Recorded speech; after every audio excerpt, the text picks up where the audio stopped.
আসসালামু আলাইকুম ওরহমতুল্লাহি ওবারাকাতুহ। প্রিয় বন্ধুরা, আশা করি আল্লাহ পাকের অশেষ মেহেরবানিতে আপনারা সকলে ভালো আছেন। প্রিয় ভাই বোন আমার, যদি তুমি একান্তই গুনাহ করতে চাও, মনে রেখো তোমার অঙ্গ প্রত্যঙ্গ কিন্তু সাক্ষী হয়ে যাচ্ছে, ফেরেশতা সাক্ষী হয়ে যাচ্ছে। আল্লাহ তাআলার দৃষ্টির আড়ালে কিছু নেই। তুমি সর্বাবস্থায় আল্লাহ তাআলার বেষ্টনীর মধ্যেই আছো। সুতরাং গুনাহ করে পার পেয়ে যাওয়ার কোনো সুযোগ নেই। ইন্না রব্বাকা লাবিল মিরসাদ, নিশ্চয় তোমার প্রতিপালক সকলের উপর সতর্ক দৃষ্টি রাখছেন। এক যুবক হযরত ইব্রাহিম আদহাম রহমতুল্লাহি আলাইহির নিকট এসে বলল, হযরত, আমি গুনাহ করি, ছাড়তে পারি না। এদিকে শাস্তির ভয়ও লাগে। এমন কোনো উপায় বলে দিন যেন শাস্তি থেকে বেঁচে যাই এবং মন ভরে গুনাহ করতে পারি। আল্লাহওয়ালাগণ পরামর্শ দেওয়ার ক্ষেত্রে খুবই কৌশলী হয়ে থাকেন। কারণ হলো, এতে বান্দা আল্লাহর রহমত থেকে নিরাশ হবে না, আবার পরামর্শগুলো এড়িয়ে যাওয়ার মানসিকতাও হবে না। তারা মায়া মমতার সঙ্গে বোঝান, তারা কথাগুলো মানুষের অন্তরে বসানোর চেষ্টা করেন। হযরত ইব্রাহিম আদহাম রহমতুল্লাহি আলাইহি বললেন, হ্যাঁ, আমি তোমাকে উপায় বলে দিচ্ছি। তার কথা শুনে যুবক খুব খুশি হয়, কথা শোনার জন্য উদ্গ্রীব হয়ে যায়। যুবক বলল, বলুন হযরত। ইব্রাহিম আদহাম রহমতুল্লাহি আলাইহি বললেন, শোনো, তোমাকে কিছু পরামর্শ দেই। ইব্রাহিম আদহাম রহমতুল্লাহি আলাইহি যুবককে বললেন, তুমি যদি গুনাহ করতে চাও তাহলে এমন স্থানে চলে যাবে যেখানে আল্লাহ তোমাকে দেখবেন না। এ কথা শুনে যুবকটি চিন্তায় পড়ে যায়। যুবক ভাবে, এমন স্থান কি আছে যেখানে আল্লাহ নেই? যুবক বলল, হযরত, এটা কিভাবে সম্ভব যে আমি এমন স্থানে গিয়ে গুনাহ করব যেখানে আল্লাহ আমাকে দেখবেন না? অথচ আল্লাহ তো সর্বত্রই বিরাজমান। আমি যেখানে যাই না কেন আল্লাহ আমাকে দেখবেন। আল্লাহর দৃষ্টি এড়ানো তো সম্ভব নয়। তোমার জন্য দ্বিতীয় পরামর্শ হলো, তুমি পানাহার ছেড়ে দেবে। আল্লাহকে বলবে, আমি আপনার রিজিক খাই না, সুতরাং আপনার কথাও মানব না।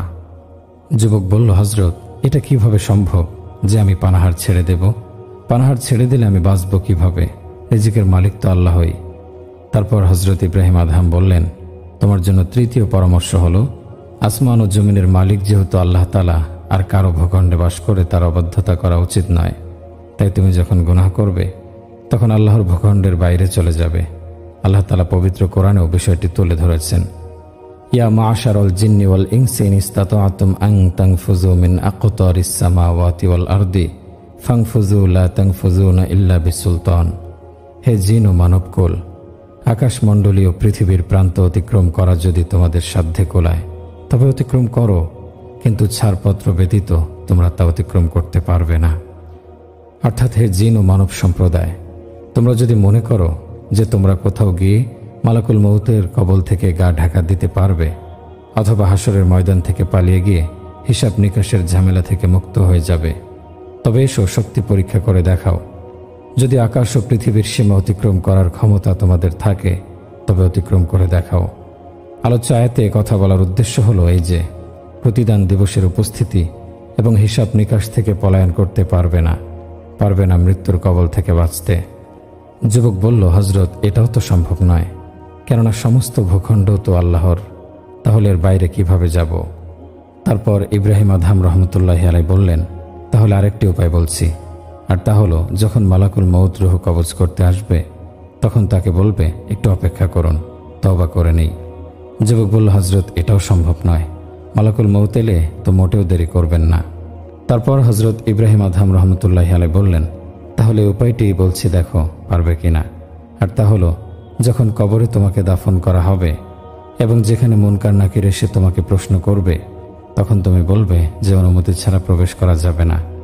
এ কথা শুনে যুবক বলল, হযরত, আমি মুনকার নাকিরকে কিভাবে বাধা দেব? সেদিন তো আমি অপরাধীর মতো ভয়ে কাঁপতে থাকব। তারপর যুবককে ইব্রাহিম আদহাম রহমতুল্লাহি আলাইহি বললেন, তোমাকে শেষ একটা পরামর্শ দিচ্ছি, তা হলো, হাসরের মাঠে যখন তোমার মন্দ আমলনামা খোলা হবে এবং আল্লাহ তাআলা ফেরেশতাদেরকে নির্দেশ দেবেন যে তাকে টেনে হিঁচড়ে জাহান্নামে নিক্ষেপ করো, তখন তুমি জেদ ধরে বেঁকে বসবে যে না, আমি জাহান্নামে যাব না। যুবকের কথা শুনে বলল, হযরত, এটা কি করে সম্ভব যে আমি আসামি, তাও দণ্ডপ্রাপ্ত, আমি ফেরেশতাদের সঙ্গে জেদ করব? যেহেতু এতক্ষণে একটি সুন্দর পরিবেশ তৈরি হয়েছে, যুবকের ভেতর থেকে একে একে তার অক্ষমতাগুলো প্রকাশিত হয়েছে যুবকের অন্তর ভালো হওয়ার জন্য প্রস্তুত হয়ে গেছে। তাই এ পর্যায়ে ইব্রাহিম আদহাম রহমতুল্লাহ আলাই তাকে বললেন, তুমি যদি নিজেকে এতই দুর্বল মনে করো যে ফেরেশতাদের সামনে দাঁড়াতে পারবে না, তাহলে কোন মুখ নিয়ে, কোন সাহসে মহাপরাক্রমশালী বিশ্ব প্রতিপালকের নির্দেশ লঙ্ঘন করবে, তার অবাধ্যতা করবে? এখন যুবক নমনীয়, ভীত, অনুতপ্ত।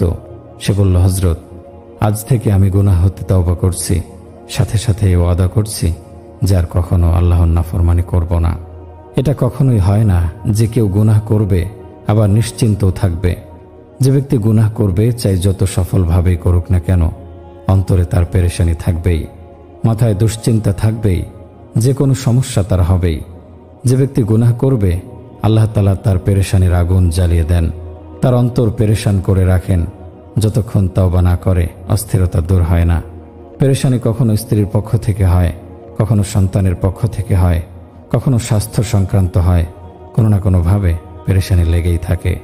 সময় পার হয় দুশ্চিন্তার মধ্য দিয়ে, টেনশন আর অশান্তি হয় তার নিত্যসঙ্গী, জীবনকে করে তোলে তিক্ত ও বিষাদ।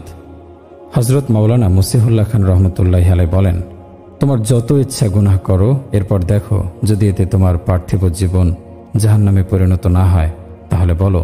অর্থাৎ দুনিয়াতেই তোমার জীবনে এমন অস্থিরতা ও টেনশন সৃষ্টি হবে যেমনটি হয়ে থাকে জাহান্নামে। অতএব এটা ভাবা উচিত নয় যে যারা স্বাধীন জীবনযাপন করে এবং মন খুলে গুনাহ করে তারা সুখের জীবনযাপন করে। এমন লোকদের হতাশা আর অস্থিরতা যে কি পরিমাণে, তাদের রাতগুলো কেমন কষ্টে অতিবাহিত হয় তা কল্পনাও করা যায় না। গুনাহের শাস্তি তারা দুশ্চিন্তা ও পেরেশানির মাধ্যমে দুনিয়াতেই পেতে থাকে। দুনিয়াতেও গুনাহের শাস্তি হয়, আখেরাতে তো হবেই। কোরআনুল কারিমে আল্লাহ তাআলা বলেন, কাযালিকাল আযাবু ওয়াল আযাবুল আখিরাতি আকবারু লাউ কানু ইয়ালামুন। শাস্তি তো এভাবেই আসে এবং পরকালের শাস্তি আরো কঠোর যদি তারা জানত। অর্থাৎ যখন আল্লাহর আযাব আসে তখন এমনই ভাবে আসে। দুনিয়ার এই আযাব আসার পরও তাদের পরকালে আযাব দূর হয়ে যায় না, বরং পরকালের আযাব ভিন্ন এবং তদপেক্ষা কঠোর হয়ে থাকে। গুনাহের ক্ষতি অনিবার্য। বস্তুতে এ কারণে এক তাবী বলতেন, যখনই আল্লাহর কোনো হুকুম মানার ক্ষেত্রে আমার থেকে উদাসীনতা প্রকাশ পায়, তখনই আমি এর প্রভাব আমার স্ত্রী, সন্তান ও বাহন ইত্যাদির মধ্যে দেখতে পাই। তাদের মধ্যে কেউ না কেউ আমার কথার অবাধ্যতা করে। তাই আল্লাহ তাআলা কোরআনে কারিমে বলেন, ওয়ালা ইয়াহিকুল মাকরুস সাইয়্যিউ ইল্লা বিআহলিহি। অর্থাৎ কুচক্রীর শাস্তি অন্য কারো ওপর পতিত হয় না, কুচক্রীর ওপরই পতিত হয়। যে ব্যক্তি অপরের অনিষ্ট কামনা করে সে নিজেই অনিষ্টের শিকার হয়। এতে প্রশ্ন দেখা দিতে পারে যে দুনিয়াতে অনেক সময় কুচক্রীদের চক্রান্ত সফল হতে দেখা যায় এবং যার ক্ষতি করার উদ্দেশ্য থাকে তার ক্ষতি হয়ে যায়। এর জবাবও দেয়া হয়েছে যেটা তুচ্ছ ক্ষতি, আর কুচক্রীর ক্ষতি হচ্ছে পরলৌকিক আযাব, যা যেমন গুরুতর তেমনি চিরস্থায়ী। এর বিপরীতে দুনিয়ার ক্ষতি তুচ্ছ ব্যাপার। কেউ কেউ এর জবাবে কোনো নিরপরাধ ব্যক্তির বিরুদ্ধে চক্রান্ত করা ও তার উপর জুলুম করার প্রতিফল জালেমের উপর প্রায় দুনিয়াতেও পতিত হয়। মুহাম্মদ ইবনে কাব বলেন, তিনটি কাজ যারা করে তারা দুনিয়াতে এর প্রতিফল ও শাস্তির কবল থেকে রেহাই পাবে না। এক, কোনো নিরপরাধ ব্যক্তির বিরুদ্ধে চক্রান্ত করে তাকে কষ্ট দেয়া। দুই, জুলুম করা। তিন, প্রতিশ্রুতি ভঙ্গ করা।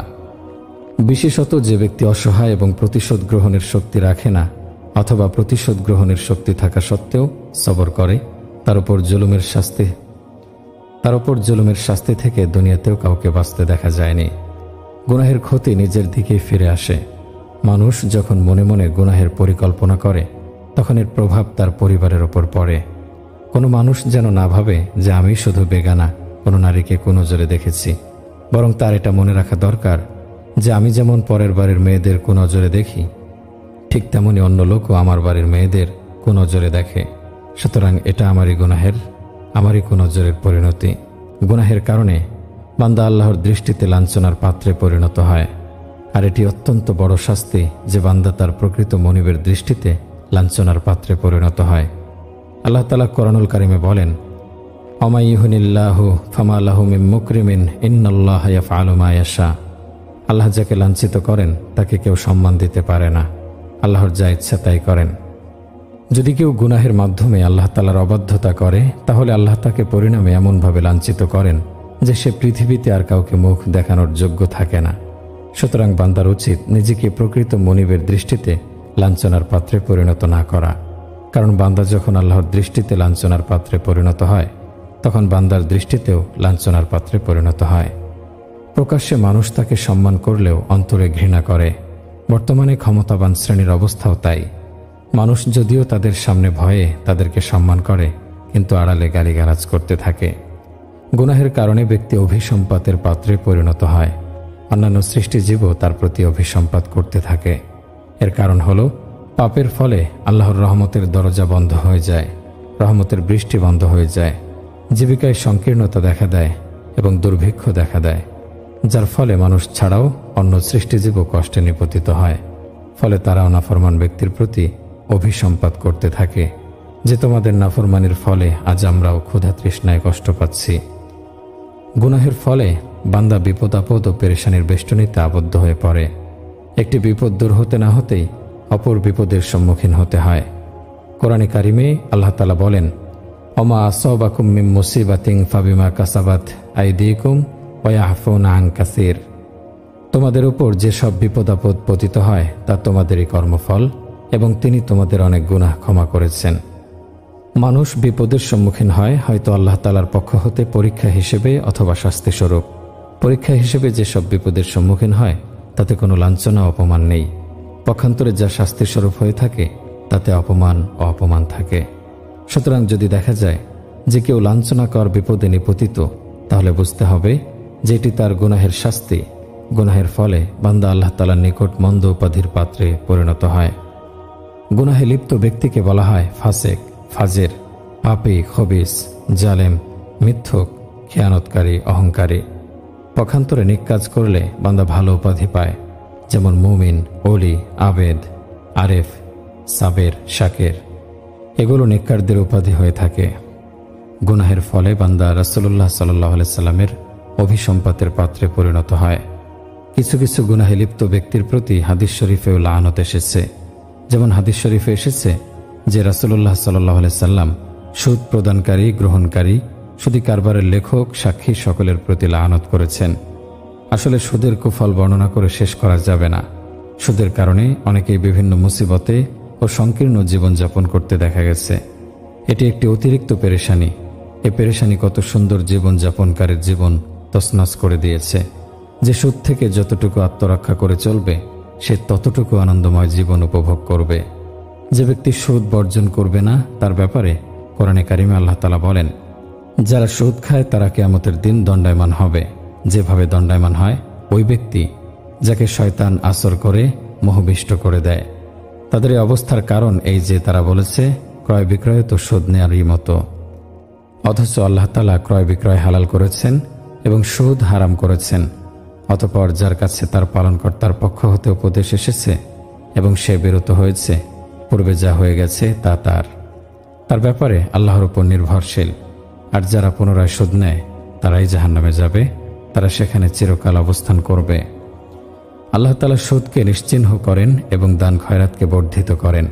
আল্লাহ পছন্দ করেন না কোনো অবিশ্বাসী পাপীকে। অতঃপর তোমরা যদি পরিত্যাগ না করো, তবে আল্লাহ ও তার রাসূলের সাথে যুদ্ধ করতে প্রস্তুত হয়ে যাও। মদ পানকারী, পরিবেশনকারী, প্রস্তুতকারী, বিক্রেতা, ক্রেতা ও বহনকারীর প্রতি রাসূলুল্লাহ সাল্লাল্লাহু আলাইহি সাল্লাম লাআনত করেছেন। এটি সকল পাপের মূল। এটি শুধু একটি পাপের মধ্যেই সীমাবদ্ধ নয়, বরং এটি অনেক পাপের দ্বার উন্মুক্ত করে দেয়। যারা সমুদ্র ডুবে না, তারাও এই মদের নেশায় ডুবে যায়। এটি অত্যন্ত মন্দ ও নিন্দনীয় অভ্যাস। নেশা জাতীয় সবকিছু এমন। বর্তমানে তো মদই নেশাকর নয়, বরং এছাড়াও নেশার আরও অনেক উপকরণ রয়েছে। রাসূলুল্লাহ সাল্লাল্লাহু আলাইহি ওয়াসাল্লাম চোরকে লাআনত করেছেন, ছবি অঙ্কনকারীকে লাআনত করেছেন, ক্রোধবশত পিতামাতাকে গালিগালাজকারীকে লাআনত করেছেন, বিনা কারণে কোনো প্রাণীকে প্রহারকারীর প্রতি লাআনত করেছেন, গায়রুল্লাহর নামে পশু জবেহকারীকে লাআনত করেছেন, পুরুষের সাথে সাদৃশ্যশীল নারীকে লাআনত করেছেন, নারীর সাথে সাদৃশ্যশীল পুরুষকে লাআনত করেছেন, দিনের মধ্যে বিদআত সৃষ্টিকারীকে লাআনত করেছেন, স্ত্রীর প্রতি অপ্রাকৃতিক কর্ম সম্পাদনকারীকে লাআনত করেছেন, সমকামীকেও লাআনত করেছেন, পশুর সাথে সঙ্গমকারীকে লাআনত করেছেন, কোনো মুসলমানের সাথে প্রতারণাকারীকে লাআনত করেছেন। যে ব্যক্তি কোনো স্ত্রীকে তার স্বামীর বিরুদ্ধে ক্ষিপ্ত করে তোলে অথবা চাকরকে তার মনিবের বিরুদ্ধে উস্কে দেয়, তার প্রতিও তিনি লাআনত করেছেন। তেমনিভাবে যে সকল নারী ও পুরুষ কবরে গিয়ে সেজদা করে ও কবরে বাতি জ্বালায় তাদের প্রতিও লানত করেছেন। তেমনিভাবে যে স্ত্রী স্বামীর প্রতি অসন্তুষ্টিবশত স্বামী থেকে আলাদা রাত্রি যাপন করে তার প্রতি ফেরেশতাগণ স্বামীর কাছে ফিরে আসা পর্যন্ত লানত করে থাকে। যারা পৃথিবীতে বিপর্যয় সৃষ্টি করে তাদের প্রতি তিনি লানত করেছেন। যারা সাহাবায়ে কেরামগণকে গালি দেয় তাদের প্রতি রাসূলুল্লাহ সাল্লাল্লাহু আলাইহি সাল্লাম লানত করেছেন। আত্মীয়তার সম্পর্ক ছিন্নকারীর প্রতি তিনি লানত করেছেন। যে ব্যক্তি মুসলমানদের বিরুদ্ধে কাফেরদের সঙ্গ দেয় তার প্রতি তিনি লানত করেছেন। যে ব্যক্তি কোনো নেককার ব্যক্তিকে অপবাদ দেয় তার প্রতিও তিনি লানত করেছেন। এক হাদিসে রয়েছে যে কোনো মুসলমানের প্রতি কোনো অস্ত্র দ্বারা আক্রমণ করার ইঙ্গিতকারীর প্রতি রাসূলুল্লাহ সাল্লাল্লাহু আলাইহি সাল্লাম লানত করেছেন। দেখুন, ইঙ্গিতকারীর শাস্তি যদি এত ভয়াবহ হয়ে থাকে তাহলে কোনো মুসলমানকে আঘাতকারী বা হত্যাকারীর শাস্তি কীরূপ হবে? কোনো মুসলমানকে অন্যায়ভাবে হত্যাকারীর প্রতি অসন্তুষ্টি প্রকাশ করে আল্লাহ তাআলা কোরআনে কারিমে বলেন, ওমাই ইয়াকতুল মুমিনা মুতাআম্মিদান ফাজাযাউহু জাহান্নামু খালিদান ফিহা ওয়াগাদিবাল্লাহু আলাইহি ওয়া লাআনাহু ওয়া আ'আদ্দা লাহু আযাবান আযীমা। যে ব্যক্তি স্বেচ্ছায় কোনো মুসলমানকে হত্যা করে তার শাস্তি জাহান্নাম, তাতেই সে চিরকাল থাকবে। আল্লাহ তার প্রতি ক্রুদ্ধ হয়েছেন, তাকে অভিসম্পাত করেছেন এবং তার জন্য ভীষণ শাস্তি প্রস্তুত রেখেছেন। সুতরাং যে কেউ উপরোক্ত কোনো গুনাহে লিপ্ত হবে সে লানতের পাত্রে পরিণত হবে। আল্লাহ রাব্বুল আলামিন মানুষকে তার কুদরত দ্বারা সৃষ্টি করেছেন এবং তাকে অবকাশ দিয়ে এই দুনিয়ায় পাঠিয়েছেন। দুনিয়া হলো পরীক্ষার স্থান।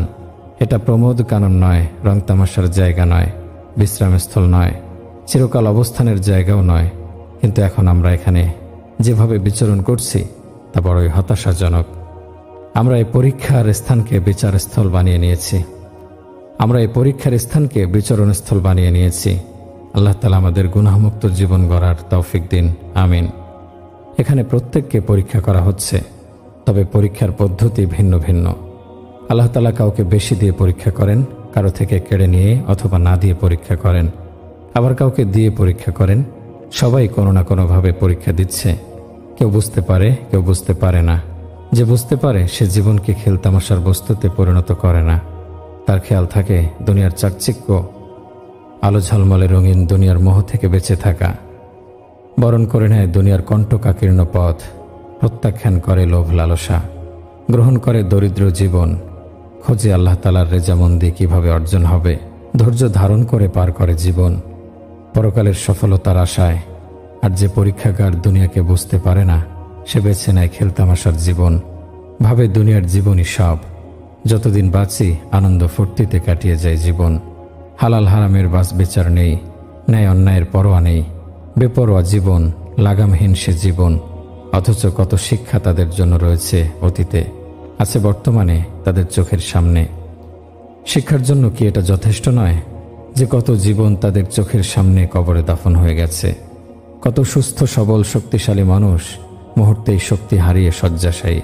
বেঁচে আছে, চোখও ঠিক আছে, জবানও আছে, কথা বলতে পারে, কিন্তু নড়াচড়ার ক্ষমতা নেই। হাত নিস্তেজ, পা নিস্তেজ। এমন কত পরীক্ষার সম্মুখীন আমরা হচ্ছি, দেখছি, কিন্তু ফলাফল হতাশাজনক। কোনো পিতা তার পুত্রের বিয়ের কেনাকাটা করতে বাজারে যাচ্ছে, আরেক পিতা তার পুত্রের কাফনের কাপড় কিনতে বাজারে যাচ্ছে। কোনো বর তার বধূকে নিয়ে ঘুরছে, আবার কোনো লোক তার স্ত্রীর জানাজা কাঁধে নিয়ে কবরস্থানে যাচ্ছে। এই তো জীবনের ফলাফল। অস্থায়ী বিপদ, অসুস্থতা, হতাশা, পেরেশানি। কেউ সফলতার উচ্চ শিখরে পৌঁছে যাচ্ছে, কেউ হঠাৎ দেউলিয়া হয়ে যাচ্ছে। কেউ সুস্থ অবস্থায় হাঁটছে, আবার কেউ অসুস্থ হয়ে কাতরাচ্ছে হাসপাতালের বেডে। এভাবেই প্রত্যেকে পরীক্ষার সম্মুখীন। এজন্য বলা হয় দুনিয়া হলো পরীক্ষার স্থান। এখানে মানুষের অবস্থা প্রতিনিয়ত বদল হয়। আল্লাহ তাআলা মানুষের অবস্থার পরিবর্তন ঘটান। কারো সুদিন দিয়ে দেখেন যে সে শুকর আদায় করে কিনা, কারো সুদিন কেড়ে নিয়ে দেখেন যে সে ধৈর্য ধরে কিনা। যে ধৈর্য ধারণ করবে সে যাবে জান্নাতে, আর শুকর আদায় করলেও যাবে জান্নাতে। এই কারণে মুমিনের সর্বাবস্থাই ভালো। প্রাচ্য ও পাশ্চাত্য সফর করে আমি দেখেছি মানুষের অভাব অভিযোগের কোনো শেষ নেই। সকলকে পেরেশানি মনে হবে, অবশ্য কারণ ভিন্ন ভিন্ন। পাশ্চাত্যে ঈমানহীনতার কারণে তাদের অন্তরে পেরেশান, আর আমাদের এই অঞ্চলে অভাবের কারণে মানুষ পেরেশান। তাহলে দেখা গেল পেরেশান সকলেই, কেউ এ ব্যাধি থেকে মুক্ত নয়। পেরেশানি অস্থিরতার দুটির মধ্যে পার্থক্য রয়েছে। মুমিন পেরেশান তো হয়, যার ফলে সে যখন দুঃখিত হয়, যখন চিন্তিত হয়, তার এই পেরেশানি, এই চিন্তিত হওয়া তার কাছে কষ্টের হয় না, হতোদ্যম হয় না। যার সম্পর্ক আল্লাহর সঙ্গে থাকে সে কিভাবে অস্থির হতে পারে? ফলে মুমিন ঘাবড়ে যায় না, অস্থির হয় না, কারণ তার অন্তরে কথা বদ্ধমূল থাকে যে বর্তমান অবস্থা আল্লাহর পক্ষ থেকে এসেছে। এটা যেমনই এসেছে তেমনই আবার চলে যাবে। এই অবস্থায় মুমিন ধৈর্য ধরে। যে বান্দা আল্লাহ তাআলার ফয়সালার উপর ধৈর্য ধারণ করে, অস্থির হয় না, সমস্ত বিপদ আপদে আল্লাহ তাআলার ফয়সালায় সন্তুষ্ট থাকে, আল্লাহ তাআলা সে বান্দার প্রতি অত্যন্ত সন্তুষ্ট হন। হাদিসে কুদসিতে এসেছে, আল্লাহ তাআলা লৌহে মাহফুজকে নির্দেশ দেন যে লিখো। কলম আল্লাহ তাআলার নির্দেশে লেখা শুরু করে। কলম সর্বপ্রথম লেখে, লা ইলাহা ইল্লা আনা মুহাম্মাদুর রাসূলি, আমি ছাড়া কোনো মাবুদ নেই, মুহাম্মদ আমার রাসূল। মাল্লাম ইয়াতাসাল্লাম বিকদাই, যে লোক আমার ফয়সালা মানে না। ওয়ালাম ইয়াসবির আলা বালাই, এবং যে আমার প্রেরিত মুসিবতে ধৈর্য ধারণ করে না। ওয়ালাম ইয়াশকুর আলা নি'মা ওয়ালাম ইয়াশকুর আলা নি'মাই, এবং আমার নিয়ামতের শুকর আদায় করে না। ফালিয়াত্তাখিজ রব্বা সিওয়াই, সে যেন আমাকে বাদ দিয়ে অন্য কাউকে রব হিসেবে গ্রহণ করে। মুমিনের একটি বৈশিষ্ট্য হলো সে আল্লাহর ফয়সালার ওপর পূর্ণ সন্তুষ্ট থাকে। যে পরিস্থিতি তার সামনে আসুক না কেন, সে তার মালিকের ওপর খুশি থাকে। সে তার গোলাম ও বান্দা হিসেবে সর্বক্ষণ তার দরবারে হাজির থাকে। বিপদে পতিত হওয়ার পরও যে বান্দা সে রবের ওপর খুশি থাকে, ধৈর্য ধরে, তার ওপর আল্লাহ তাআলাও রাজি থাকেন। আল্লাহ বলেন, আমার এই বান্দা কত ভালো যে সে বিপদে পড়েও আমাকে ভোলেনি, বরং আমার ফয়সালার প্রতি সন্তুষ্ট, আমাকে স্মরণ রেখেছে। হাদিসে এসেছে, যে ব্যক্তি দুনিয়াতে আল্লাহর দেয়া স্বল্প রিজিকে তুষ্ট থাকে, আল্লাহ তাআলা কিয়ামতের দিন তার অল্প আমলে সন্তুষ্ট থাকবেন। প্রিয় ভাই ও বোন আমার, ব্যক্তির কর্মের আলোকেই তার অবস্থার ফয়সালা হয়ে থাকে।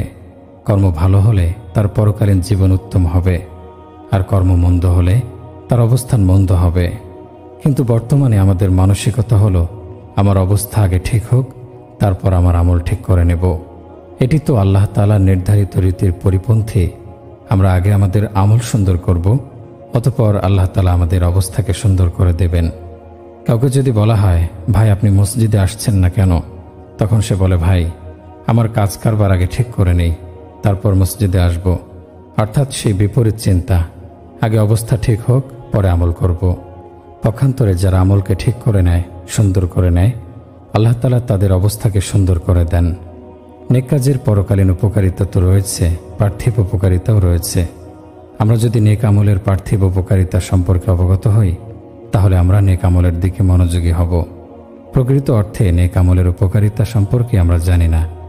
যদি জানতাম, তাহলে আমরা নেক আমলের পেছনে পড়ে থাকতাম। নেক আমলের দুনিয়াবী উপকারিতাসমূহের মধ্যে অন্যতম হল, এর ফলে আল্লাহ তাআলা বান্দার জীবিকা বাড়িয়ে দেন। কোরআনে কারিমে আল্লাহ তাআলা বলেন, আর যদি আহলে কিতাবরা বিশ্বাস স্থাপন করত এবং খোদাভীতি অবলম্বন করত, তবে আমি তাদের মন্দ বিষয়সমূহ ক্ষমা করে দিতাম এবং তাদেরকে নিয়ামতের উদ্যানসমূহে প্রবিষ্ট করাতাম। যদি তারা তাওরাত, ইনজিল এবং যা প্রতিপালকের পক্ষ থেকে তাদের উপর অবতীর্ণ হয়েছে পুরোপুরি তা পালন করত, তবে তারা উপর থেকে এবং পায়ের নিচ থেকে ভক্ষণ করত। অন্য আরেক আয়াতে আল্লাহ তাআলা বলেন, আর যদি সে জনপদের অধিবাসীরা ঈমান আনত এবং পরহেজগারি অবলম্বন করত, তবে আমি তাদের প্রতি আসমানি ও পার্থিব নিয়ামতসমূহ উন্মুক্ত করে দিতাম। কিন্তু তারা মিথ্যা প্রতিপন্ন করেছে, সুতরাং আমি তাদের পাকড়াও করেছি তাদের কৃতকর্মের বদৌলতে। দুটি বিষয়ের সমন্বয়ে তৈরি মানুষ, আর তা হল দেহ ও আত্মা। দেহ হলো মাটির তৈরি, সুতরাং দেহের যাবতীয় প্রয়োজনীয় বিষয়ও মাটিতে উৎপন্ন হয়। পানি মাটি থেকে বের হয়, শাকসবজি, ফলমূল ইত্যাদি মাটি থেকে উৎপন্ন হয়।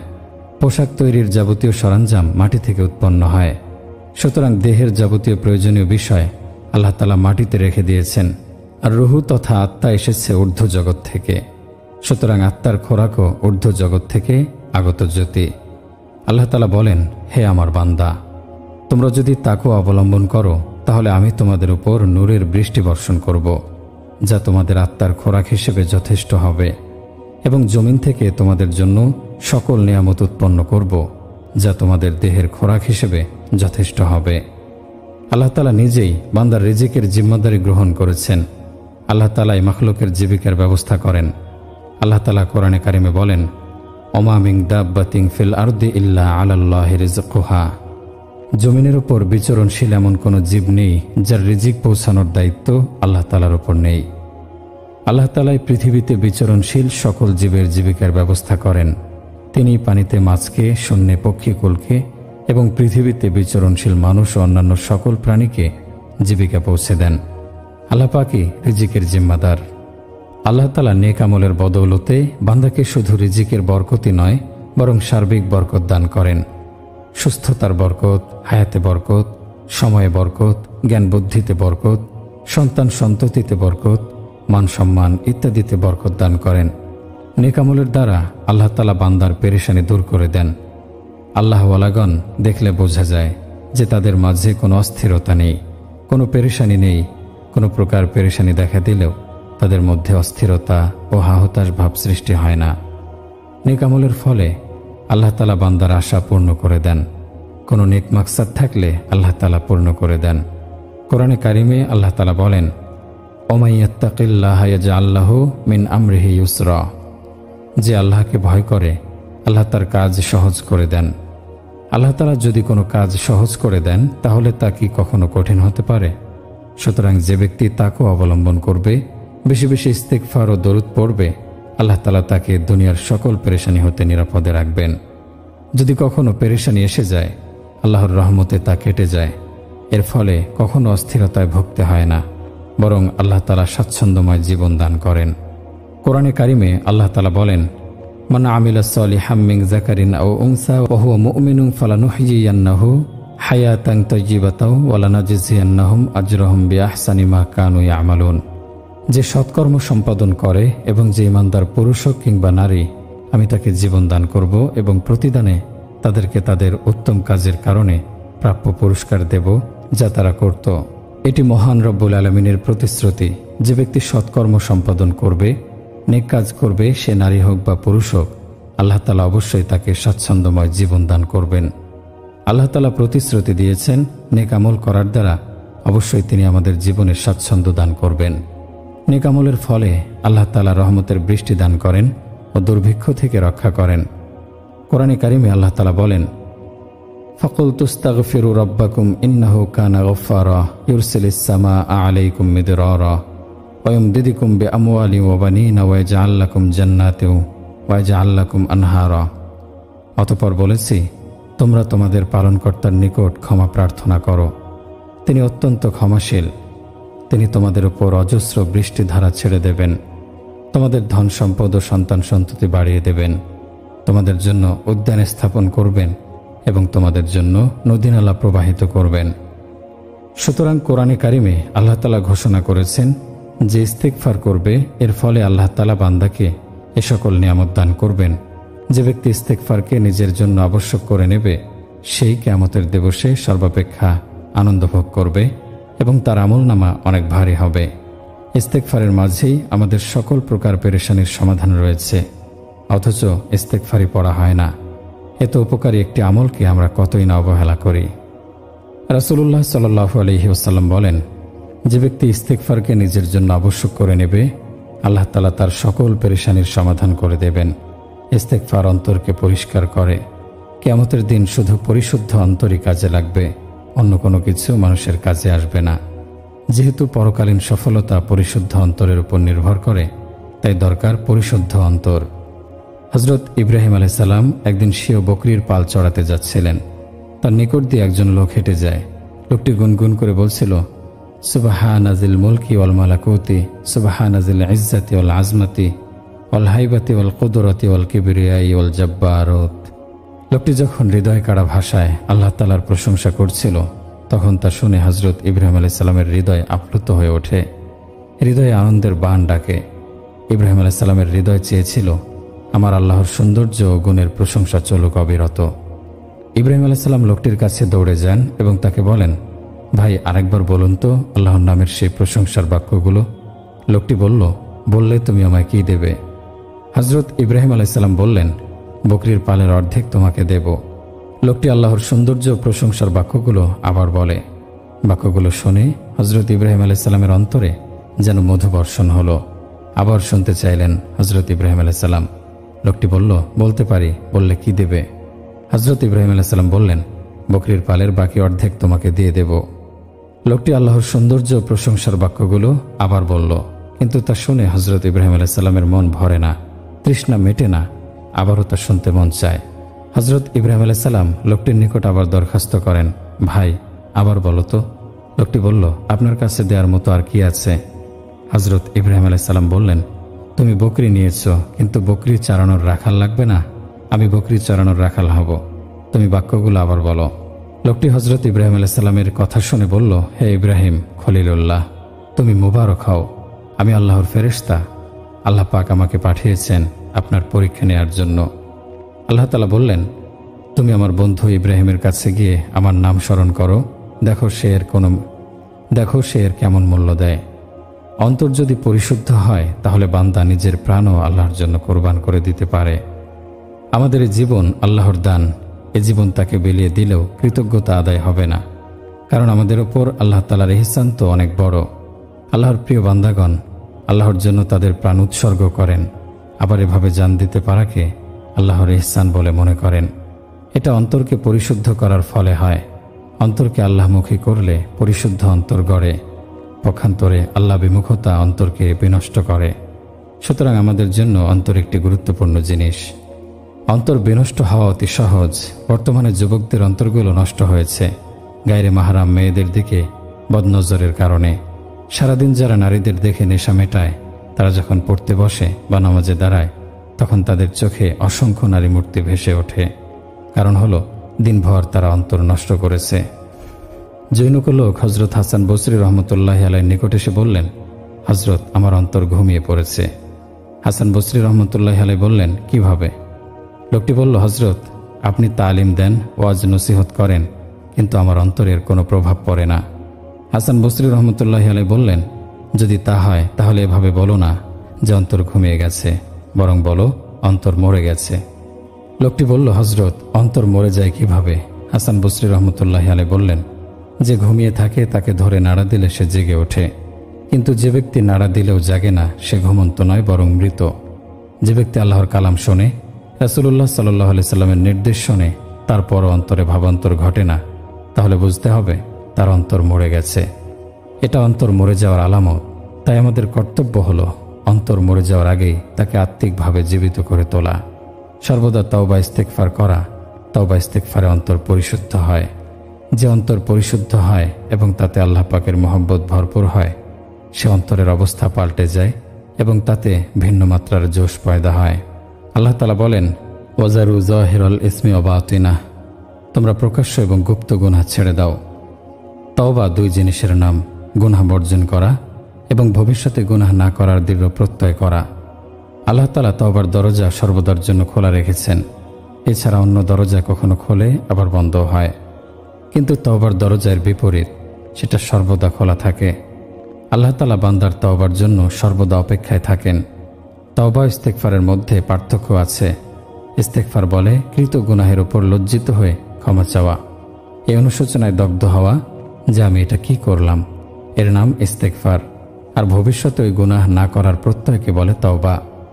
আমাদের কর্তব্য হলো কৃত গুনাহের জন্য তওবার মাধ্যমে ক্ষমা প্রার্থনা করা, ভবিষ্যতে সৎ কাজ করা ও সৎভাবে জীবনযাপন করার জন্য অন্তরে প্রগাঢ় ইচ্ছা রাখা। বস্তুত এ কারণেই তওবাকারী আল্লাহ তাআলার বড় আপন।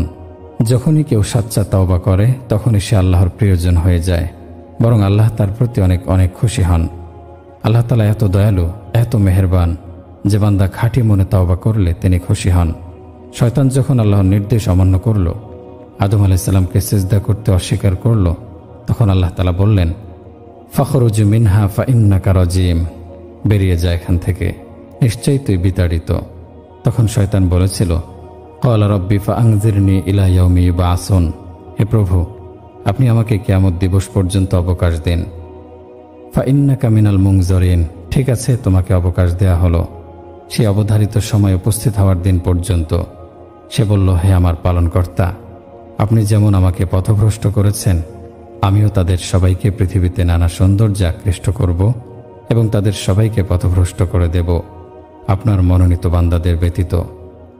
শয়তান সুযোগ চেয়ে যখন পেয়ে গেল তখন সেই সুযোগ বনি আদমের অনিষ্টের পেছনে লাগায়। সে কসম করে বলে, যেহেতু আদমের কারণে আমি বিতাড়িত ধিক্কৃত হয়েছি, তাই কিয়ামত পর্যন্ত আমি বনি আদমকে বিভ্রান্ত করতে থাকব। ক্বালা ফাবিমা আগওয়াইতানি লাআকউদান্না লাহুম সিরাতাকাল মুস্তাকিম। সে বলে, আপনি যেহেতু আমাকে পথভ্রষ্ট করেছেন, তাই আমি শপথ করছি আমি অবশ্য তাদের জন্য আপনার সরল পথে বসে থাকব। এরপর তাদের সামনে আসব, তাদের সামনের দিক থেকে, পেছন দিক থেকে, ডান দিক থেকে এবং বাম দিক থেকে। আপনি তাদের অধিকাংশকে কৃতজ্ঞ পাবেন না। ইবলিস এই কথা বলার পর আল্লাহ তাআলার দয়া ও মমতার মধ্যেও জোশ সৃষ্টি হয়। তিনি বললেন, পাপিষ্ঠ, তুই কসম করছিস যে আমার বান্দাদেরকে পথভ্রষ্ট করবি, বিপদগামী করবি, আমার অবাধ্য বানাবি। তাহলে শুনে রাখ যে আমার বান্দা যখন প্রবৃত্তির প্ররোচনায় গুনাহ করে ফেলবে এবং পরে অনুতপ্ত হয়ে তওবা করবে, তখন আমি তাদেরকে ক্ষমা করে দেব। ভাই ও বোন আমার, আল্লাহ তাআলা যখন তওবা কবুল করতে ক্লান্ত হবেন না, তাহলে আমরা তওবা করতে ক্লান্ত হব কেন? আল্লাহ তাআলা যখন এটা চান যে আমার বান্দা, তোমরা যখন শয়তানের ধোকায় পড়ে বিভ্রান্ত হবে, তখন তুমি দৌড়ে আমার কাছে ফিরে আসবে। আমি তোমাকে আপন করে নেব, আমি তোমাকে আশ্রয় দেব পরম মমতায়। আল্লাহ তাআলা বলেন, আলাম আহাদ ইলাইকুম ইয়া বানি আদম আল্লাহ তা'বুদুশ শাইতানা ইন্নাহু লাকুম আদুউম মুবিন। হে বনি আদম, আমি কি তোমাদের বলে রাখিনি যে শয়তানের ইবাদত করো না, সে তোমাদের প্রকাশ্য শত্রু। ওয়া আনি'বুদুনি হাযা সিরাতুম মুস্তাকিম, এবং আমার ইবাদত করো, এটাই সরল পথ। আরেক আয়াতে আল্লাহ তাআলা বলেন, ইয়া আইয়ুহাল ইনসানু মা গররাকা বিরাব্বিকাল কারীম। হে মানুষ, কিসে তোমাকে তোমার মহামহিম পালনকর্তা সম্পর্কে বিভ্রান্ত করল? কত দরদ ও মায়ার সঙ্গে আল্লাহ তাআলা বলেছেন, কোন জিনিস তোমাকে তোমার সেই মহান প্রতিপালক সম্পর্কে ধোকায় ফেলেছে? যে আল্লাহ তাআলা চান যে বান্দা তওবা করুক। এ কারণে শয়তান যখন বলল যে আমি তাদেরকে ডানে বামে সামনে পেছনে বিভ্রান্ত করতে চেষ্টা করব, তখন ফেরেশতারা বিস্মিত হয়ে বলে, শয়তান বলে কি? ফেরেশতাগণ তখন আবেদন করে, হে আল্লাহ, শয়তান যখন মানুষকে চতুর্দিক থেকে ধোঁকা দেবে, তখন মানুষ তো তার জালে আটকা পড়ে যাবে। আল্লাহ তাআলা বলেন, তোমরা ভেবো না শয়তান চারদিকের কথা বলেছে, কিন্তু আরও দুই দিক যে আছে তার কথা ভুলে গেছে, আর তা হলো উপর ও নিচ। সুতরাং আমার গুনাহগার বান্দা যখন স্বীয় গুনাহের ওপর লজ্জিত অনুতপ্ত হয়ে মনে মনে পাকা ইচ্ছা করবে, আমার কাছে ফিরে আসবে এবং আমার নিকট ক্ষমা চাইবে হাত তুলে, যেহেতু হাত উপরে ওঠার পর শয়তান সেদিক থেকে প্রভাব বিস্তার করতে পারবে না, তাই আমার বান্দার হাত নিচে আসার আগেই আমি তাকে ক্ষমা করে দেব। এমনইভাবে বান্দা যখন সিজদায় মাথা রেখে আমার কাছে ক্ষমা চাইবে, যেহেতু শয়তান নিচের দিক থেকে প্রভাব ফেলতে পারে না, তাই আমার বান্দা সিজদা হতে মাথা তোলার আগে আমি তাকে ক্ষমা করে দেব। কুল ইয়া ইবাদিয়াল্লাযীনা আসরাফু আলা আনফুসিহিম লা তাকনাতু মির রাহমাতিল্লাহ ইন্নাল্লাহা ইয়াগফিরুয যুনুবা জামিআ ইন্নাহু হুয়াল গফুরুর রহিম। বলুন, হে আমার বান্দাগণ, যারা নিজেদের উপর জুলুম করেছ, তোমরা আল্লাহর রহমত থেকে নিরাশ হও না। নিশ্চয় আল্লাহ সমস্ত গুনাহ মাফ করবেন, তিনি ক্ষমাশীল পরম দয়ালু। হযরত ইবনে ওমর রাদিয়াল্লাহু আনহু বলেন, এই আয়াতটি গুনাহগারদের জন্য কোরআনের সর্বাধিক আশাব্যঞ্জক আয়াত। হযরত ইবনে আব্বাস রাদিয়াল্লাহু আনহু বলেন, ওয়া ইন্না রাব্বাকা লাযু মাগফিরাতিল লিন-নাসি আলা যুলমিহিম। এই আয়াতই হলো সর্বাধিক আশার আয়াত। কত দরদ ও মমতা মাখানো সম্বোধন, মন চায় কোরবান হয়ে যায় সেই মহান সত্তার ওপর। যে বান্দা গুনাহ করেছে, অবাধ্যতা করেছে, শাস্তির উপযুক্ত, তার ব্যাপারে আল্লাহ তাআলা বলেছেন, কুল ইয়া ইবাদি, বলে দাও ওহে আমার বান্দাগণ। গুনাহে লিপ্ত হওয়ার পরেও তাকে আদর মাখা শব্দে ডাকছেন, হে আমার বান্দা। গুনাহ করার কারণে তাকে বান্দার তালিকা থেকে বের করে দেননি। আল্লাহ তাআলা ওভাবে না বলে এভাবে বলতে পারতেন, তাকে বলে দাও সে যেন সতর্ক হয়ে যায়, সে যেন আর গুনাহ না করে। বাদশাহী সুলভ নির্দেশ এমনই হয়, কিন্তু আল্লাহ তাআলা এখানে শাসক সুলভ আচরণ না করে বরং দরদমাখা কণ্ঠে বলেছেন, কুল ইয়া ইবাদিয়াল্লাযীনা আসরাফু আলা আনফুসিহিম লা তাকনাতু মির রাহমাতিল্লাহ। বলে দাও, হে আমার বান্দাগণ, যারা নিজেদের উপর অত্যাচার করেছ, লা তাকনাতু মির রাহমাতিল্লাহ, হে আমার গুনাহগার বান্দাগণ, তোমরা আল্লাহর রহমত থেকে নিরাশ হও না। তারপরে আয়াতের শেষের অংশে বলেছেন, ইন্নাল্লাহা ইয়াগফিরুয যুনুবা জামিআ ইন্নাহু হুয়াল গফুরুর রহিম। নিশ্চয় আল্লাহ সমস্ত গুনাহ ক্ষমা করেন। নিশ্চয় তিনি অতি ক্ষমাশীল, পরম দয়ালু।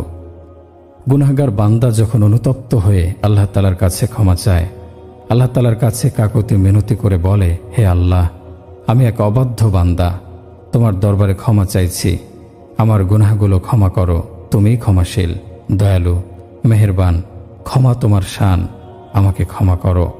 তখন আল্লাহ তাআলা বান্দার প্রতি খুশি হয়ে তাকে ক্ষমা করে দেন, তাকে আপন করে নেন, রহমতের দরজা তার জন্য খুলে দেন।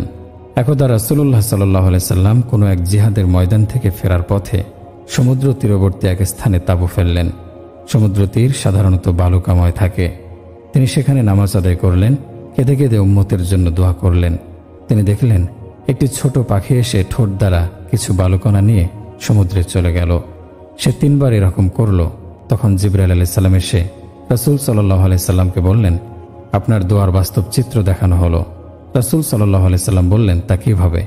জিবরাইল আলাইহিস সালাম বললেন, পাখিটি বারবার ঠোঁট দ্বারা বালু নিয়ে একথা বোঝাতে চাচ্ছিল যে আমি যেমনইভাবে এখান থেকে কিছু বালুকণা নিয়ে সমুদ্রে ফেলেছি, আর সমুদ্রের বিশালতা তার বিশাল জলরাশির তুলনায় এগুলোর কোনো অস্তিত্বই নেই, তেমনিভাবে আল্লাহ তাআলা বলেছেন যে আমার রহমতের সমুদ্রে আপনার সমগ্র উম্মতের পাপ বালিকণা তুল্য। প্রিয় ভাই ও বোন আমার, আল্লাহ তাআলা যেখানে ক্ষমার ঘোষণা দিয়েছেন, তাহলে আমরা তওবা করতে দেরি করছি কেন? আল্লাহ তাআলা তো এটা চান যে বান্দা যখন নিজের গুনাহের প্রতি অনুতপ্ত হয়ে আমার কাছে ক্ষমা চাইবে, আমি তার গুনাহ মাফ করে দেব। আমরা হাত তুলে দোয়া করলে আল্লাহ ক্ষমা করে দেবেন। দুনিয়ার নিয়ম হলো আমদানিকৃত পণ্য অধিক মূল্যে ক্রয় করা হয়। ব্যবসায়ীরা বলে এটি দুষ্প্রাপ্য, অধিক মূল্যে আমদানি করতে হয়েছে, তাই এর দাম বেশি। সুতরাং দুনিয়ার নিয়মে যেমন আমদানিকৃত বস্তুর মূল্য বেশি হয়, তদ্রূপ গুনাহগার বান্দাদের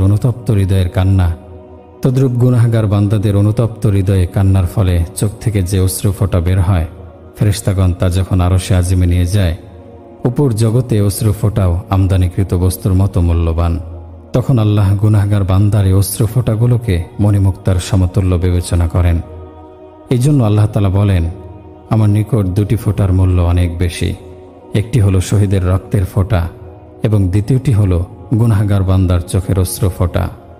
উলামায়ে কেরামগণ এই হাদিসের আলোকে বলেন, গুনাহগার বান্দার চোখের পানির মূল্য এত বেশি যে তাকে শহীদের রক্তের বরাবর বলা হয়েছে। বান্দা যখন তাওবা করে পরহেজগারির পথ অবলম্বন করে, তখন আল্লাহ তাআলা খুব খুশি হন। আল্লাহ তাআলা বড় দয়ালু মালিক, তিনি বড় মেহেরবান। এই কারণে আল্লাহ তাআলা বলেন, হে আমার বান্দা, যদি তোমার গুনাহ আসমানের অসংখ্য তারারও সমান হয়, এমনইভাবে তোমার গুনাহ যদি জমিনের বালুকণার সমানও হয়, এমনইভাবে তোমার গুনাহ যদি সমুদ্রের জলরাশির সমানও হয়, এর বিপরীতে আমার ক্ষমা ও রহমত অনেক বেশি প্রশস্ত। তুমি যখনই তওবা করবে, আমি তোমার তওবা কবুল করব। প্রিয় ভাই ও বোন আমার, আসুন আমরা খাঁটি মনে তওবা করি। ওগো আল্লাহ, ক্ষমা করে দাও। আল্লাহ আমাদেরকে খাঁটি তওবা করার তৌফিক দান করুন। আমিন সুম্মা আমিন।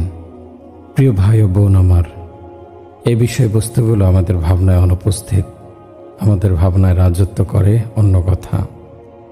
আমরা তো ভাবি এমন, আমাদের ভাবনায় সফলতা আর বিফলতার ধরন এমন। সফল সেই পিতা বা মাতা যার সন্তানরা সবাই উপার্জনক্ষম হয়ে গেছে, যার মেয়েরা বধূ হয়ে বড় বড় ফ্যামিলিতে চলে গেছে এবং প্রত্যেকে সুখ স্বাচ্ছন্দ্যে জীবনযাপন করছে, সে মহিলা বা পুরুষ সফল। আমাদের অভিধান মতে সফল হলেন উকিল, যার মামলার অভাব হয় না। সফল হলেন ডাক্তার, যার চেম্বারে রোগীর প্রচণ্ড ভিড় লেগে থাকে। সফল হলেন রাজনীতিবিদ, ক্ষমতা যাকে হাতছানি দিয়ে ডাকে। সফল হলেন ব্যবসায়ী, যার ব্যবসার অবস্থা রমরমা। সফল হলেন জমিদার, যিনি প্রতি মৌসুমে 10 গুণ মুনাফা করেন। আমাদের অভিধানে আছে সফল সেই মানুষ যার সম্মান, সম্পদ ও ক্ষমতার অভাব নেই। আর যার গাড়ি নেই, বাড়ি নেই, অর্থ নেই, সম্পদ নেই, ক্ষমতা নেই, অথচ সেই লোকটি সহজ সরল জীবনযাপন করছে, ভালো লোক। আমাদের দৃষ্টিতে সে ব্যর্থ। আমরা বলি, এই জীবনও কি জীবন? কোটি কোটি টাকা না থাকলে, সম্পদ না থাকলে, গাড়ি বাড়ি না থাকলে জীবনের কোনো মূল্য আছে কি? এ তো বললাম আমাদের ধারণার কথা। আল্লাহ তাআলার দৃষ্টিতে সফলতা ও ব্যর্থতার কথা শুনুন। কখনো যদি দুটি সফলতা একত্রিত হয়ে যায়, অর্থাৎ দুনিয়া ও আখেরাতের সফলতা, তাহলে আল্লাহ তাআলা তার মর্যাদা দুনিয়াতে উঁচু রাখবেন, আখেরাতে উঁচু রাখবেন। কখনো এমন হবে যে মানুষটি দুনিয়াতে ব্যর্থ, সম্পদশালী নয়, কিন্তু আল্লাহ তাআলার রাজি ও খুশিকে সে ঐশ্বর্য মনে করে, আল্লাহ তাআলার সন্তুষ্টি তার কামনা, বাসনা। তাহলে এখানে সংকটে থাকলেও আল্লাহ তাআলা তাকে আখেরাতে সুখে রাখবেন। আর যদি দুটি ব্যর্থতা একত্রিত হয়ে যায়, তাহলে দুনিয়াতে অপদস্থ, পরকালে অপদস্থ। যে ব্যক্তি পাপের মাঝে ডুবে গেল সে ব্যর্থ হয়ে গেল, আর যে ব্যক্তি নিজেকে পবিত্র করে নিল সে সফল হয়ে গেল। যার চোখ থেকে নির্লজ্জতা বের হয়ে গেছে এবং দুই চোখে লজ্জাশীলতার কাজল এসে পড়েছে সে সফল হয়েছে। যার চোখ থেকে অপরের সম্ভ্রমের প্রতি তাকানো বেরিয়ে গেছে সে সফল হয়েছে। যার দৃষ্টিকে অবনত রাখা নসিব হয়েছে সে সফল হয়েছে। যার কান থেকে গান বাজনার সুতা ছিঁড়ে গেছে এবং হারাম বাদ্যবাজনা ও বাইজি নর্তকীদের গান শোনা বন্ধ হয়ে গেছে সে সফল হয়ে গেছে। আর যে কানের পর্দা খুলে গেছে হারাম গানের জন্য, যে চোখের পর্দা উঠে গেছে বেগানা নারীদের দেখার জন্য, সে কান, সেই চোখ ধ্বংস হয়ে গেছে আল্লাহ তাআলার দৃষ্টিতে, চাই দুনিয়ার চোখে সে যত বড়ই হোক। যে জিহ্বার লাগাম খুলে গেছে মিথ্যা বলায়, গীবত করায়, গালিগালাজ করায়, অশ্লীল কথা বলার দ্বারায়, সে বিফল হয়ে গেছে। আর যে জিহ্বায় তালা লেগে গেছে মিথ্যা থেকে, গালি থেকে, গীবত থেকে, অশ্লীলতা থেকে, সে সফল হয়ে গেছে। যার পেটে হারাম ঢুকেছে, সুদ খেয়েছে, ঘুষ খেয়েছে, দুনিয়ার দৃষ্টিতে সে যত উঁচু হোক না কেন, আল্লাহ তাআলার দৃষ্টিতে তার জীবন ব্যর্থ হয়ে গেছে। আর যার পেটে হালাল খাদ্য ঢুকছে, চাই সে খাদ্য শুকনো এক টুকরো রুটি হোক, সে সফল হয়ে গেছে। তো দিন হলো একটি আনুগত্যের শপথ, কালেমা একটি আনুগত্যের প্রতিশ্রুতি। আমরা আল্লাহ ও তার রাসূলের সঙ্গে এই প্রতিশ্রুতিতে আবদ্ধ হয়েছি যে, হে আল্লাহ, আমরা যতক্ষণ পর্যন্ত জীবিত থাকব ততক্ষণ পর্যন্ত সেই কাজই করব যা তুমি কামনা করো, যা তুমি পছন্দ করো। তুমি যা চাও না, যা তুমি পছন্দ করো না, আমরা তা করব না। কিন্তু আমরা আনুগত্যের এই প্রতিশ্রুতিকে ভুলে গেছি। ইসলাম এখন একটি প্রথায় পরিণত হয়েছে। স্বল্প সংখ্যক মানুষ আছে যারা নামাজ পড়ে, বহু সংখ্যক মানুষ নামাজ ছেড়ে দিচ্ছে। বহু সংখ্যক মানুষ রমজান মাসের রোজাও রাখে না।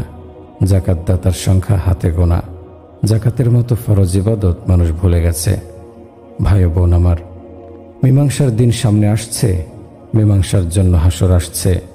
তোমরা দলে দলে বের হবে, আল্লাহ নিজে মীমাংসা করবেন। সেই দিনটির সফলতা ও ব্যর্থতার একটি মাপকাঠি। যে ব্যক্তি নিজেকে পবিত্র করে নিল সে সফল, আর যে নিজেকে কলুষিত করল সে বিফল। এই পবিত্রতা লাভের জন্য আমার ভাইয়েরা, সাবানের প্রয়োজন নেই, তাজা পানির আবশ্যকতা নেই।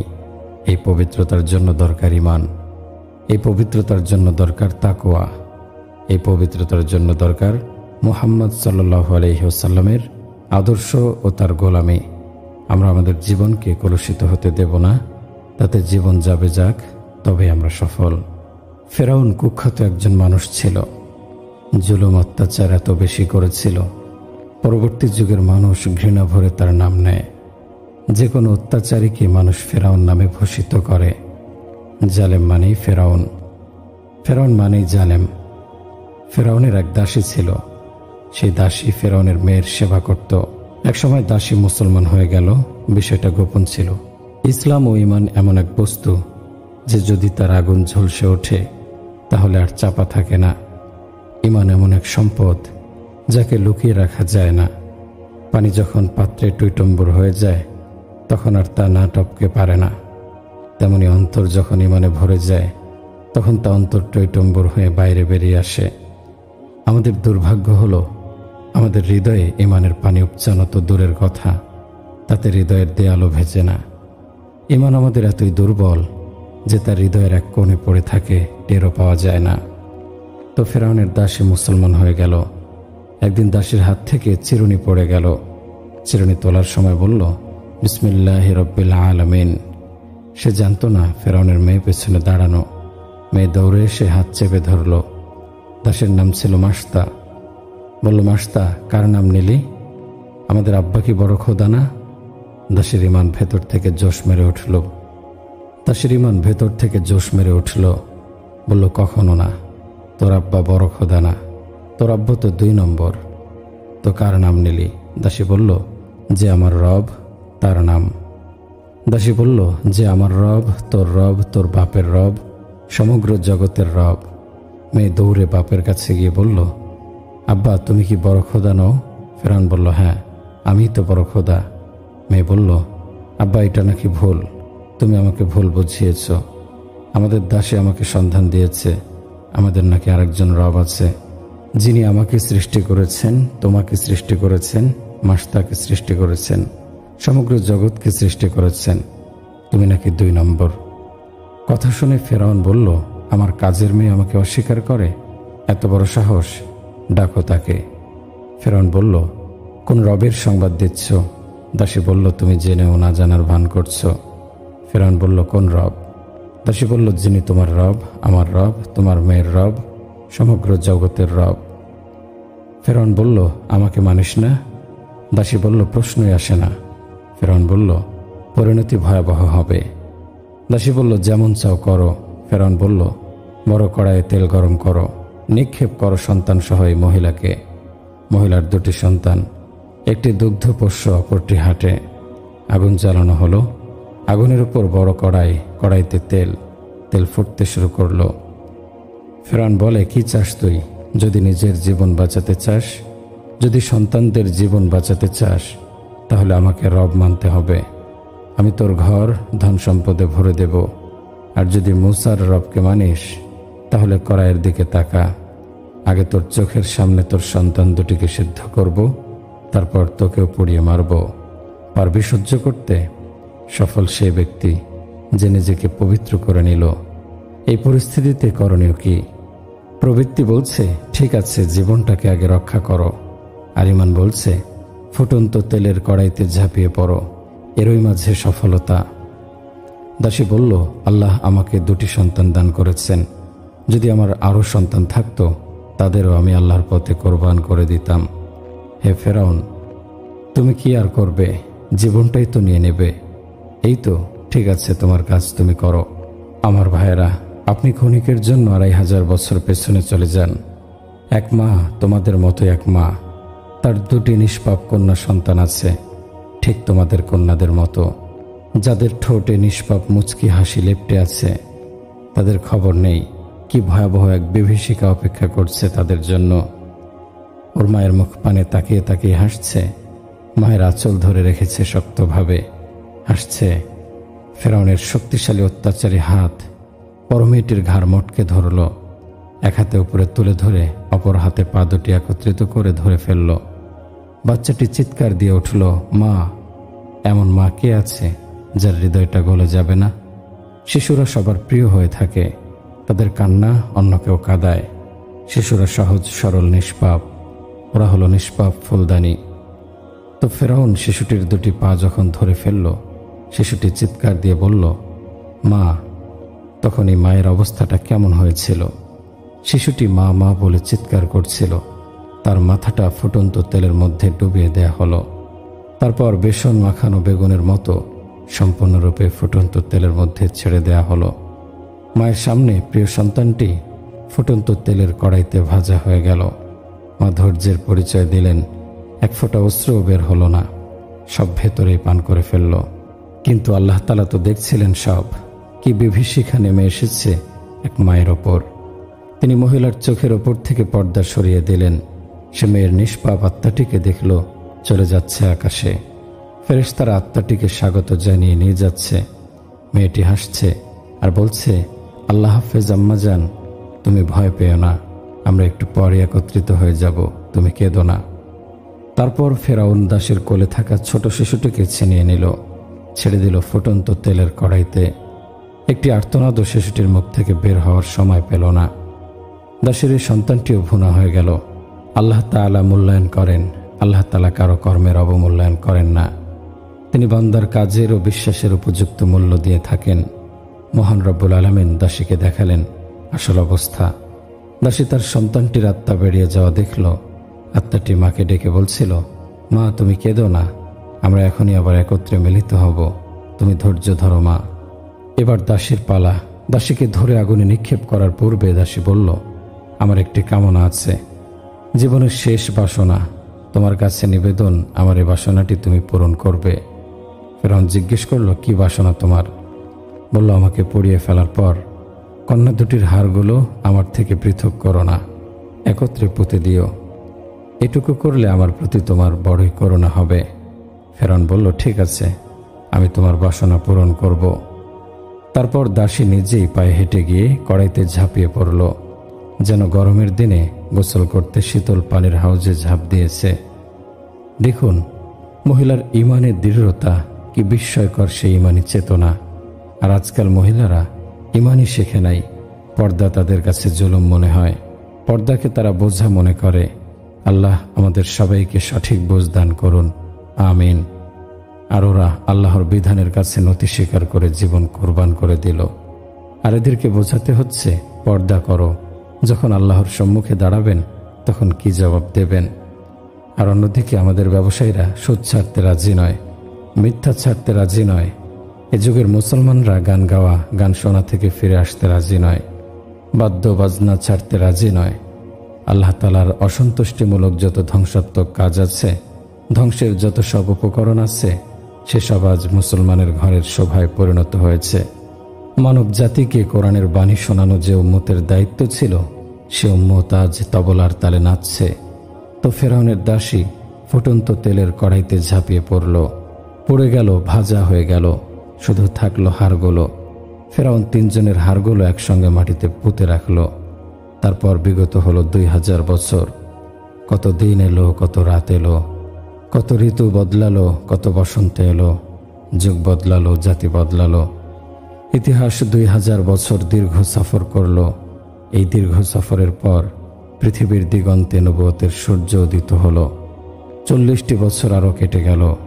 তারপর আরও 10 বছর, 2050 বছর কেটে গেল। রাসূলুল্লাহ সাল্লাল্লাহু আলাইহি ওয়াসাল্লামের মেরাজের সফর শুরু হলো। বাইতুল্লাহ থেকে বাইতুল মুকাদ্দাস, বাইতুল মুকাদ্দাসে বোরাক ছেড়ে দেয়া হলো। সেখান থেকে রাসূলুল্লাহ সাল্লাল্লাহু আলাইহি সাল্লাম জিবরাইল আলাইহিস সালামের সঙ্গে উপরে আরোহণ করলেন।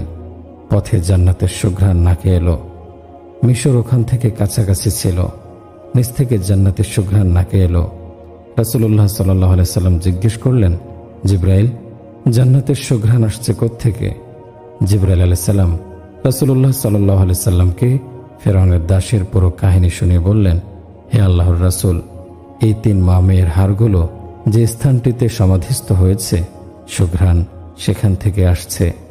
তো ভাই ও বোন আমার, আল্লাহর জন্য জীবন দানকারী এই মহিলাটির কোরবানি আল্লাহ তাআলার কাছে এমনই কবুল হলো যে 2500 বছর পরও আল্লাহ তার সেই দাসীটির নাম মুছে যেতে দেননি।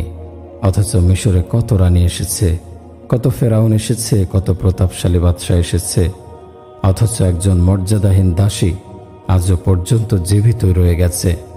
2500 বছর পর লাহোরের মসজিদে ওমরে তার আলোচনা হচ্ছে। কারণ সে নিজেকে আল্লাহর জন্য উৎসর্গ করেছে, কারণ সে নিজেকে পবিত্র করে নিয়েছে, কারণ সে নিজেকে কলুষতা থেকে মুক্ত রেখেছে, নিজেরও তার 2টি সন্তানের জীবন বিলিয়ে দিয়েছে, তবুও ঈমান ত্যাগ করেনি। প্রিয় ভাই ও বোন আমার, আমাদের জীবন পবিত্র করতে হলে প্রয়োজন নবী জীবনের অনুসরণ। আল্লাহ তাআলা এমন একজন পবিত্র ও আলোকময় রাসূল দান করেছেন, তিনি সকল নবীর সমস্ত গুণের আধার। পৃথিবীতে যত নবী রাসূল আগমন করেছেন, তাদের সকলের যত গুণ ছিল, আল্লাহ তাআলা একসঙ্গে সবগুলো দান করেছেন প্রিয় নবী সাল্লাল্লাহু আলাইহি ওয়াসাল্লামকে। তিনি জন্মগ্রহণ করলেন ভিন্ন রকম এক জন্ম। এদিকে তিনি জন্মগ্রহণ করলেন, ওদিকে রাজা বাদশাদের সিংহাসন মাটিতে লুটিয়ে পড়ল। রাজা বাদশাদের মাথার মুকুট খসে পড়ল। দাঁড়িয়ে থাকা পাথরের মূর্তিগুলো মুখ থুবড়ে জমিনে লুটিয়ে পড়ল। কিসরার রাজপ্রাসাদের 1000 বছরের প্রজ্বল্যমান আগুন নিভে গেল।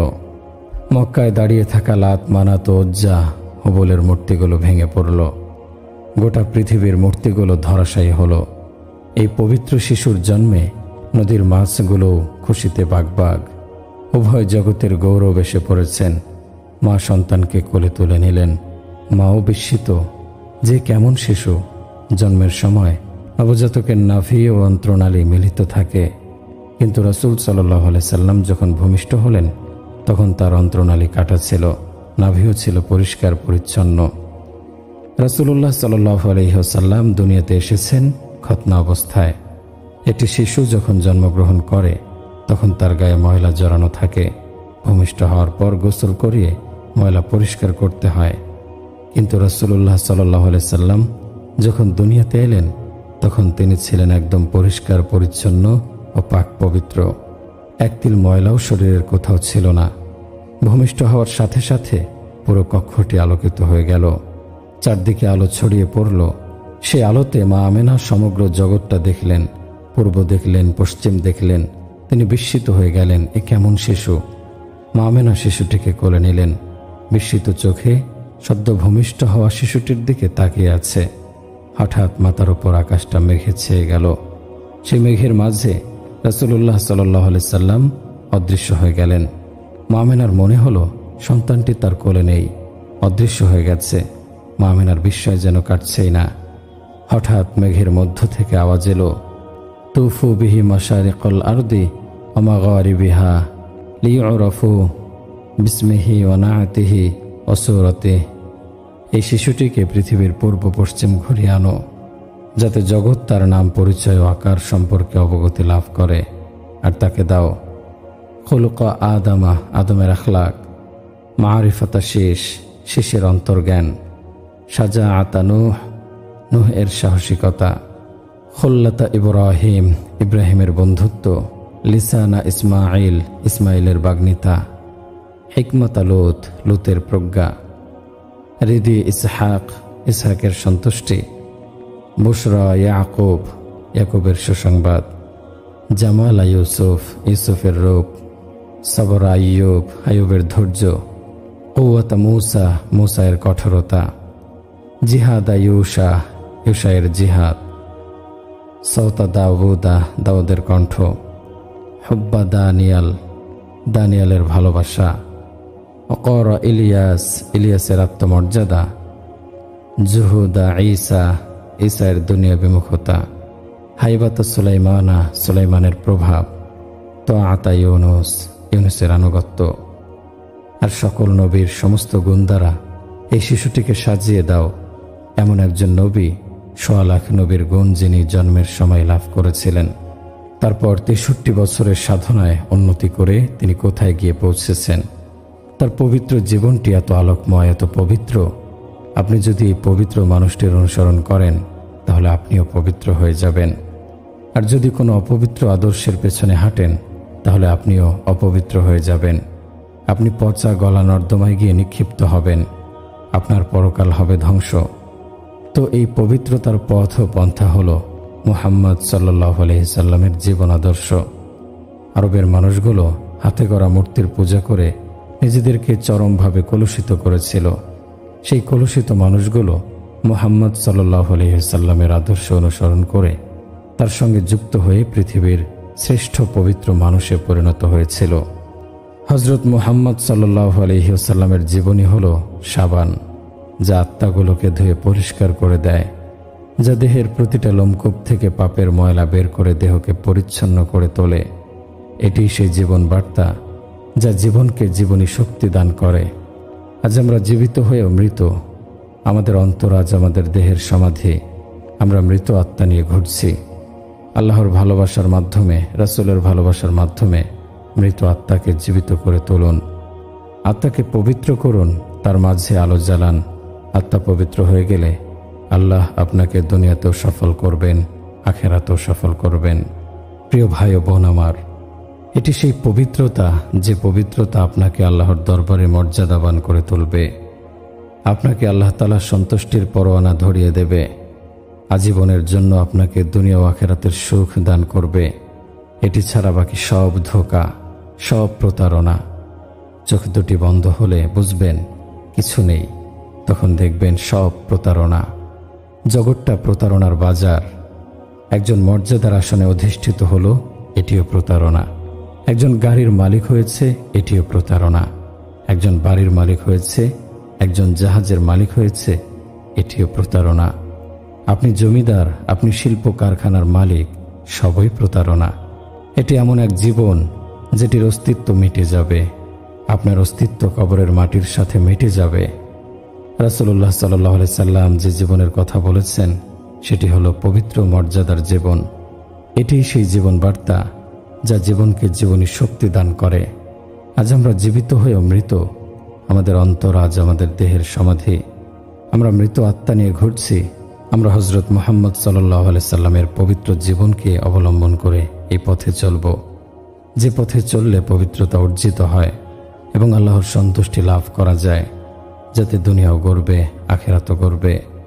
দুনিয়াতেও আল্লাহ তাআলা ইজ্জত দান করেন, আখিরাতেও ইজ্জত দান করেন। আল্লাহর রাসূল সাল্লাল্লাহু আলাইহি ওয়াসাল্লাম দ্বীনের দাওয়াত নিজে দিয়েছেন, সাহাবায়ে কেরামদেরকে দাওয়াতের পদ্ধতি শিখিয়েছেন। সেই মেহনতকে দুনিয়াব্যাপী ছড়িয়ে দিতে আমরা মেহনত করছি। দিন শেখার মাধ্যমে অর্জিত হয়, শেখা ছাড়া দিন আপনা আপনি আসে না। আমরা দিন শেখার জন্য ঘর ছেড়েছি।